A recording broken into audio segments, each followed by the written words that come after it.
Chapter 20, Kit and Caboodle. Nancy and her friends whirled to see who had ordered her to hand over the treasure. Caboodle! Beside him stood a man with a gun. Nancy's heart sank. After all her hard work, was she going to have to surrender her discovery to a thief? Defiantly, she asked, "Why should I give this to you?" "Never mind the reason," Caboodle shouted angrily. "Come here, all of you." Bess, trembling, started to walk ahead. Dave stepped to her side. The next moment, Nancy, Ned, and George spotted two state troopers hurrying toward them among the trees. The three friends exchanged looks. Then, playing for time, Nancy continued to oppose Caboodle. "What would you do with this?" she asked. "And how much would you pay for it?" "Don't be ridiculous," Caboodle shouted, stepping forward a pace. Bess turned her head. "You'd better do as he says, Nancy. We don't want to get hurt." "She's right," Caboodle called out. Before he could move again, the troopers sprang from the woods and seized the two men. "Hey, what's going on here?" Caboodle sputtered. The man with him looked thunderstruck at being disarmed. One of the troopers said, "We've been looking for you a long time. You're wanted on several counts, and now we can add to the list threatening the lives of these young people." "It's a lie," Caboodle blustered. He pointed to Nancy. "She has something that belongs to me." The trooper asked Nancy, "Is this true?" "Of course not," she replied. "I'd say that if this property belongs to anyone, it would be the state of Illinois. I promised to turn it in." She told the officers a little of the mystery on which she was working. "It's lucky you arrived when you did," Ned said to the troopers. "How did you find us? Did our friends tell you?" "No, we haven't seen them." "They've taken the phony guards to jail." Caboodle winced at hearing this. The trooper went on. "We were hiding near the well house and spotted you going through the woods. A few minutes later, Caboodle and his pal came along, following you. We trailed them, figuring we'd catch the two in action." Ned turned to Caboodle. "Then you never did go to the well house to pick up the ransom?" Caboodle shook his head. "When I noticed you heading in this direction, I was sure you were up to something, and I'd better find out what it was." Dave said, "There was a nice fat sack of paper and stones waiting for you at the well house." Caboodle scowled. "I might have known Nancy Drew would pull a trick on me." Seeing that his position was hopeless, he talked freely. Nancy learned the answers to some of the questions which had puzzled her. The two men who had later posed as museum guards had come to the dig soon after her arrival and called out her name softly at the bedroom window. They were supposed to get Nancy to step outside and then kidnap her, so she could not pursue her search for the message in the hollow oak. The men had also stolen Clem's goat to frighten her in the dark bedroom. But nothing worked, Caboodle admitted. One of his men left the note on the farmhouse bureau, hoping to scare Nancy off the case. Caboodle had planned to steal the fossils and artifacts in the excavation in the barn, and admitted posing as Tom Wilson. "Whenever I thought it wasn't safe for me to appear, I gave the job to my men." Nancy asked, "Did you mutilate an oak tree in your search for the real hollow oak?" Caboodle admitted doing it. George spoke up. "How did you learn Nancy Drew was on the case?" Caboodle replied, "When I couldn't get any information from Armstrong about the hollow oak, I flew east and spied on the other detectives. I overheard Boise Osborne say Nancy Drew from River Heights was taking over. I managed to get on the same flight with her to St. Louis." The trooper asked if the prisoners had any more to say. They shook their heads and were led away. Now let's see what's inside this hunting horn, Nancy suggested. While Ned held the beautiful instrument, she put her hand down inside the tube. Her fingers touched something metal. She pulled out a heavy, solid gold chain and cross. "That's exquisite!" Bess exclaimed. "And worth a fortune, I'll bet," Dave added. Next, Nancy removed a man's large signet ring with a religious design on it. She tugged at the next piece but could not move it. Finally, she said, "Ned, you try." The object was wedged in tightly. Ned rocked the horn from side to side, and finally the metal object in it gave way. He pulled out a slender brass box. "This is a surveyor's kit," Dave remarked, as Nancy raised the lid. "Père Francois must have been a surveyor as well as a missionary." Carefully, Nancy removed an egg-shaped piece of metal with a rotted fragment of string attached to it. "That's a plumb bob," said Ned. "It hangs on the end of a line to find the center of gravity." "And here's a compass," George added. "What's this?" Nancy asked, picking up a brass tube. "Père Francois could have used that for sighting," said Ned. "Today we look through a telescopic instrument called a transit." Nancy slid her finger into the tube. "Something's in here!" she exclaimed, and pulled out a tiny roll of paper. "It must be the message that tells about the treasure."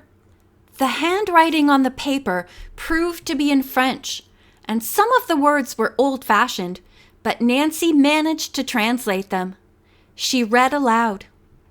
"This tree is 1/4 of a mile east from an ancient Indian burial mound.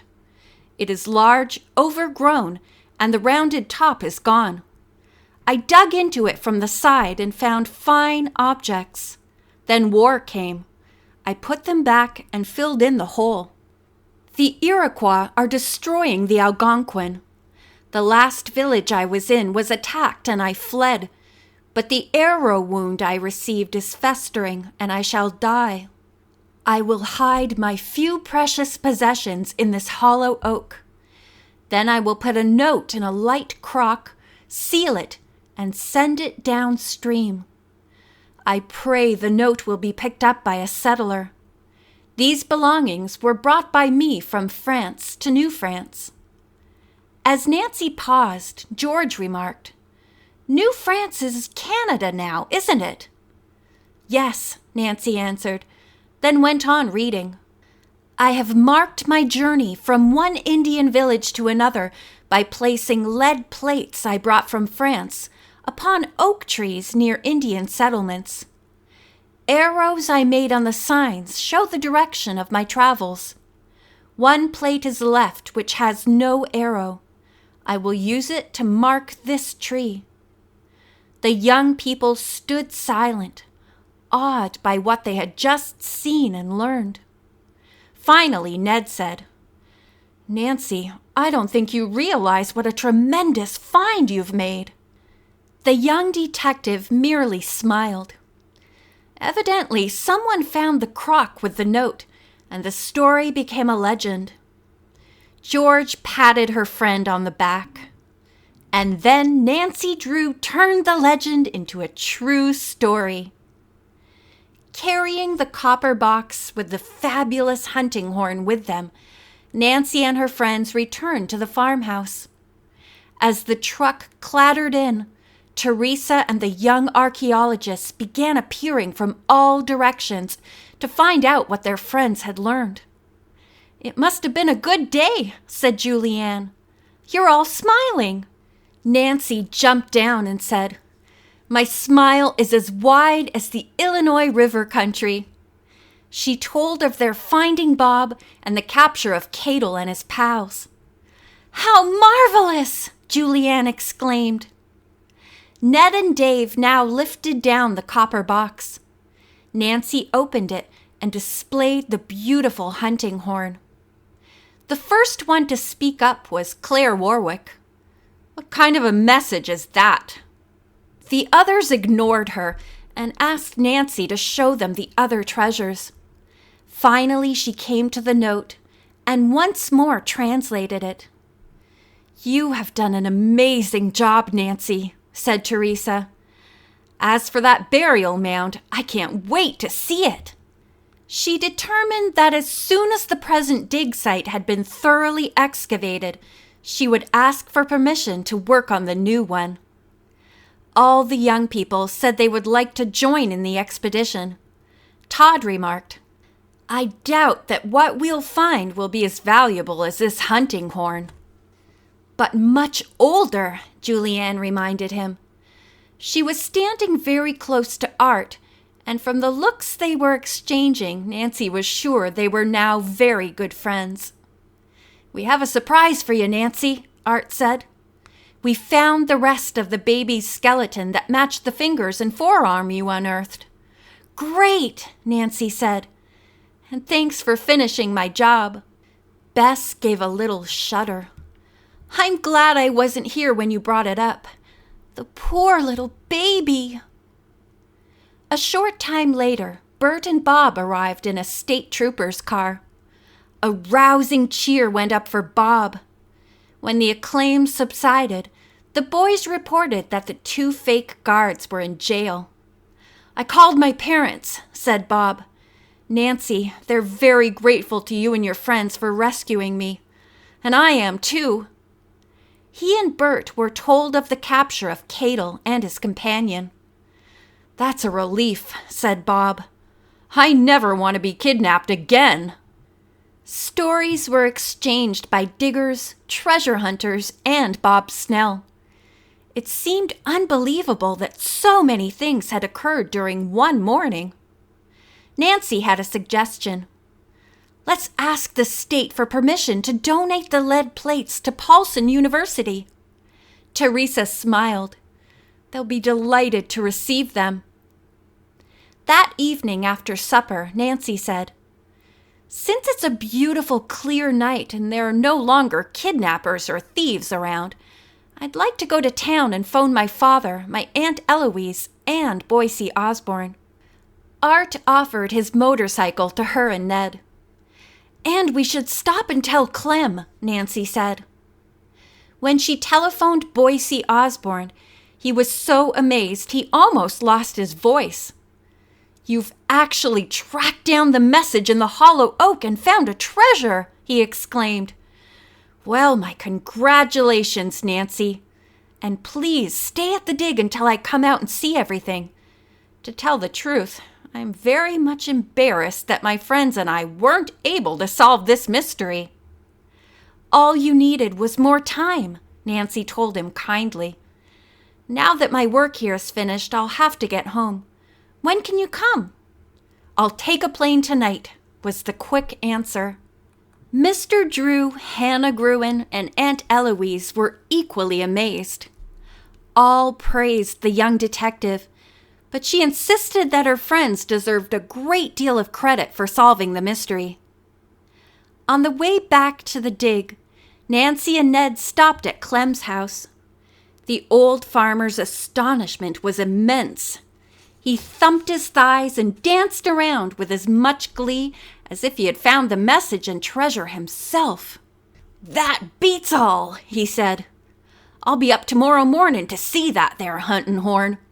You folks sure brought excitement to this place. We haven't had so much going on around here since one of the town girls eloped with the postmaster's son." Embarrassed by Clem's comment, Nancy and Ned smiled. By noontime the next day, the farmhouse and yard were full of visitors. Not only were Clem and his wife there, but Mr. Drew, Aunt Eloise, and all the members of the New York Detective Club. Nancy blushed at the praise showered on her. "Nancy, after a meeting with my friends, we voted unanimously to make you an honorary member of our club."